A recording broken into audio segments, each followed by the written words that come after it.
जय हिंद दोस्तों। आज के क्लास में हम लोग सीखेंगे 10+2 का मैथ फिजिक्स का जो है आप लोग को एग्ज़ाम में बहुत इम्पोर्टेंट होगा।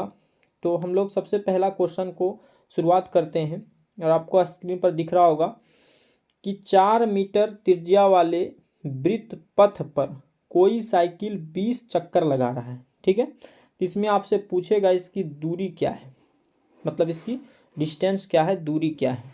तो अगर हम इसको एक बार थोड़ा देखते हैं कि मान लिया जाए कि ये देखिए हमारा सर्कल है, ठीक है, मतलब वृत्त है और गोल गोल क्या है, साइकिल आपको घूर रहा है। देखिए इसकी जो त्रिज्या है वो त्रिज्या कितना है, 4 मीटर है। क्या है, 4 मीटर है। और साइकिल जो है आपको कैसे कितना बार घूरा है, तो 20 चक्कर लगाया है। कितना चक्कर, 20 चक्कर लगाया है।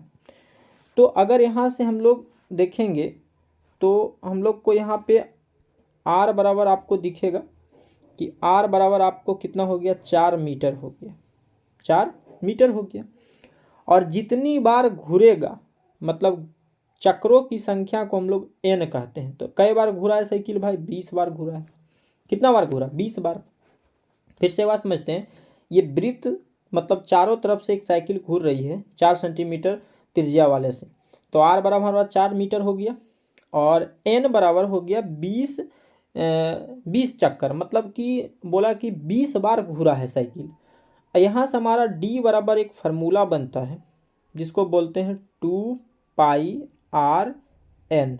ठीक है, तो ये फार्मूला आप लोग याद रखिएगा कि अगर कोई साइकिल है वृत्ताकार पथ पर घूर रहा है और अगर 20 बार घूरे, 30 बार घूरे, तो आप अगर डिस्टेंस पूछेगा तो आप इसको इस फार्मूला को यूज करिएगा। ठीक है, तो यहाँ से हो गया आपका 2, यहाँ पाई ऐसी रहने दीजिए और यहाँ पे आर का मान हो गया 4 और एन का मान हो गया 20। ठीक है, इसको आप गुना कर दीजिए, आपका आंसर आ गया।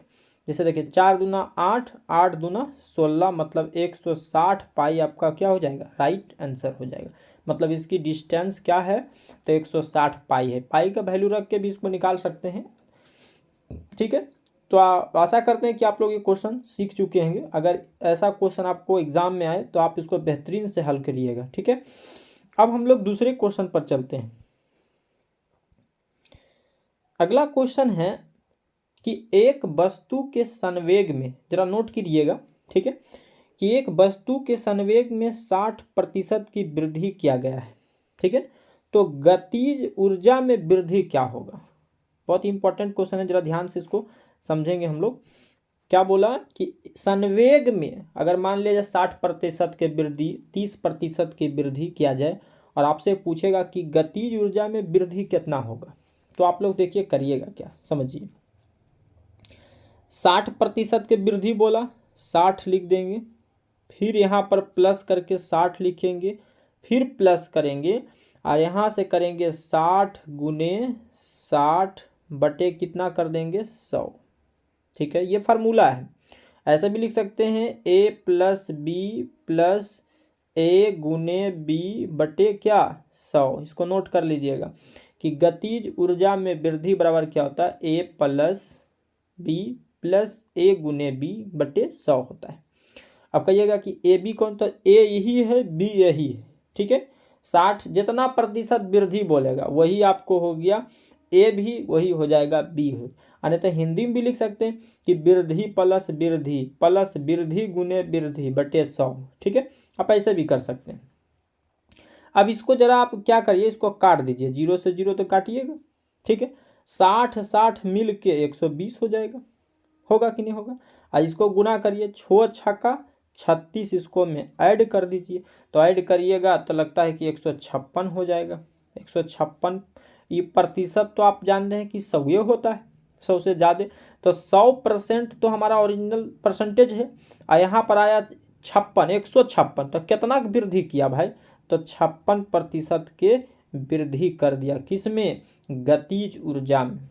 गतिज ऊर्जा में कितना परसेंट के कर दिया है, तो 56% के आपको वृद्धि कर दिया है।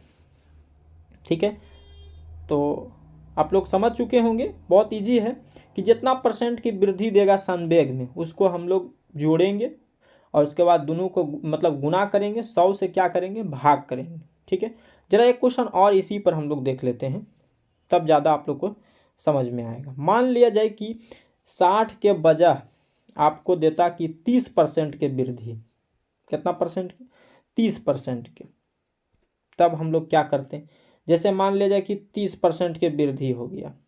ठीक है, तो हम लोग क्या करते हैं, 30 प्लस 30 प्लस 30 गुने 30 बटे क्या कर देते हैं, 100 कर देते हैं। क्या करते हैं, 100 10 एक जीरो से एक जीरो काट दीजिए, 30 मिल के कितना हो जाएगा, 60, कितना हो जाएगा, 60 प्लस 3 तिया कितना हो जाएगा, 9 बराबर कितना परसेंट के वृद्धि हो गया, तो 69% के वृद्धि हो गया, 69% के वृद्धि हो गया।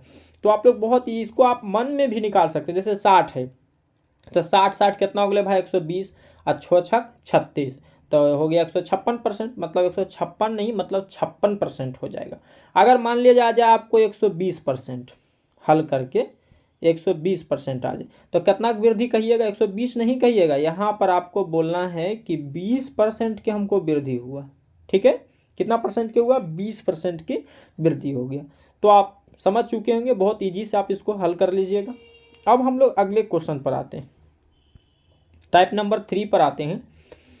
कह रहा है कि एक वस्तु का संवेग, ऐसे क्वेश्चन आपको बार बार पूछे जाते हैं एग्जाम में। ठीक है, तो इस बार भी क्वेश्चन आपको पूछे जाएंगे, तो ध्यान से आप लोग जरा इसको समझिएगा।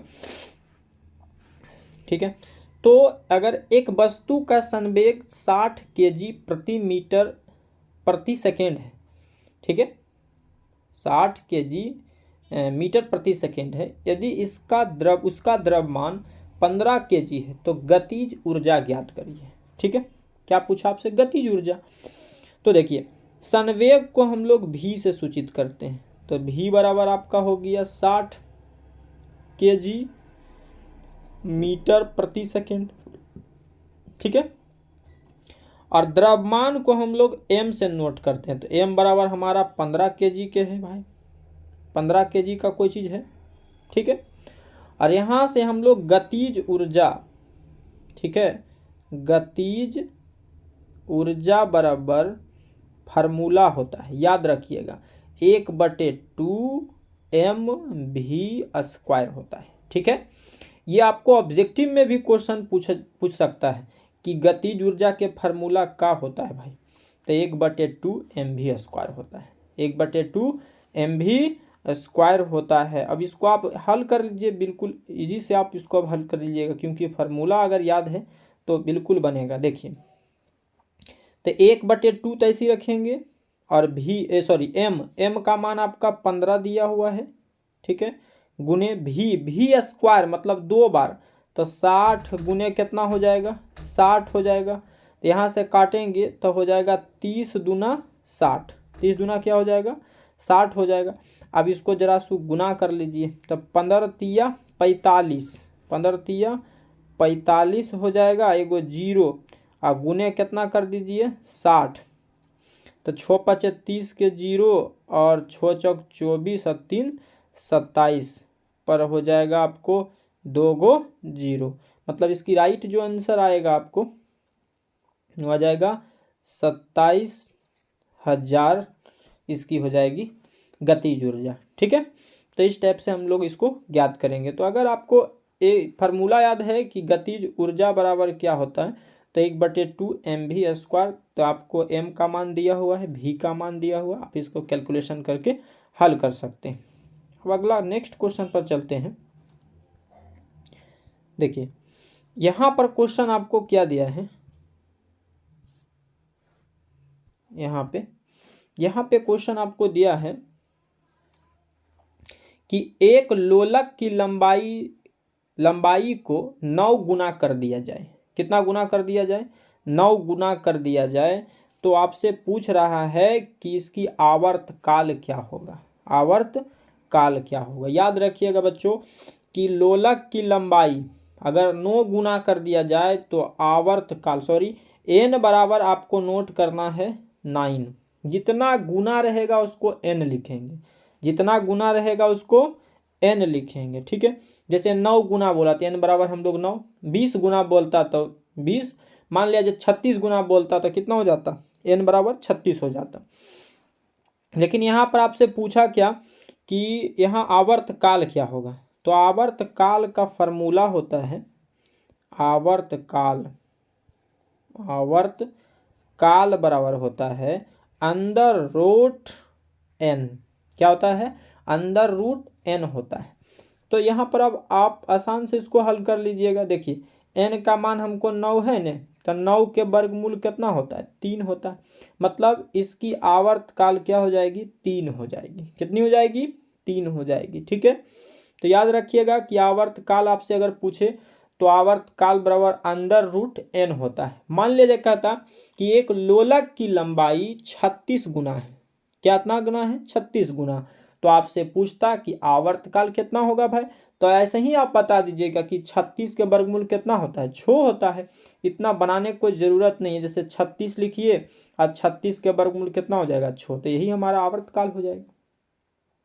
कहता कि एक लोलक की लंबाई को अगर मान लिया जाए 64 गुना कर देंगे, 64 गुना, तो बताइए आप लोग जरा कि आवर्त काल कई गुना हो जाएगा, तो कहिएगा कि 8 गुना होगा, क्योंकि स्क्वायर में आपको दिया हुआ रहेगा।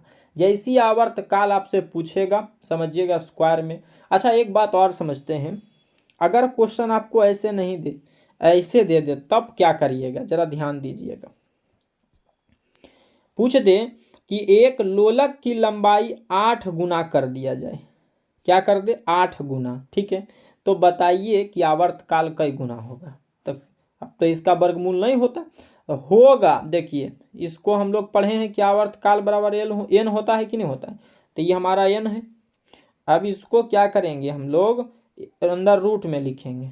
ठीक है, अब 8 के वर्गमूल बनाइएगा तब न बनेगा। देखिए 2 गुने 2 गुने 2 और जोड़ा लगाइए तो 2 गो में गो बाहर करते हैं ना, इसका मतलब 2√2 हमारा क्या हो जाएगा, ये आवर्त काल हो जाएगा। ठीक है, तो सभी तरीके से हम आप लोग को बता चुके हैं। अगर ऐसे क्वेश्चन आपको एग्जाम में आए तो आशा करते हैं कि आप लोग बिल्कुल आसान से हल करिएगा। ठीक है, और इसी तरीके क्वेश्चन और बहुत सारे आपको VVI कराए जाएंगे इस चैनल पर, तो हमारे चैनल से जुड़े रहें, सब्सक्राइब करें, लाइक करें, शेयर भी करें। धन्यवाद। अगले क्लास में मिलेंगे और बहुत सारे क्वेश्चन VVI के लेकर आएंगे। धन्यवाद।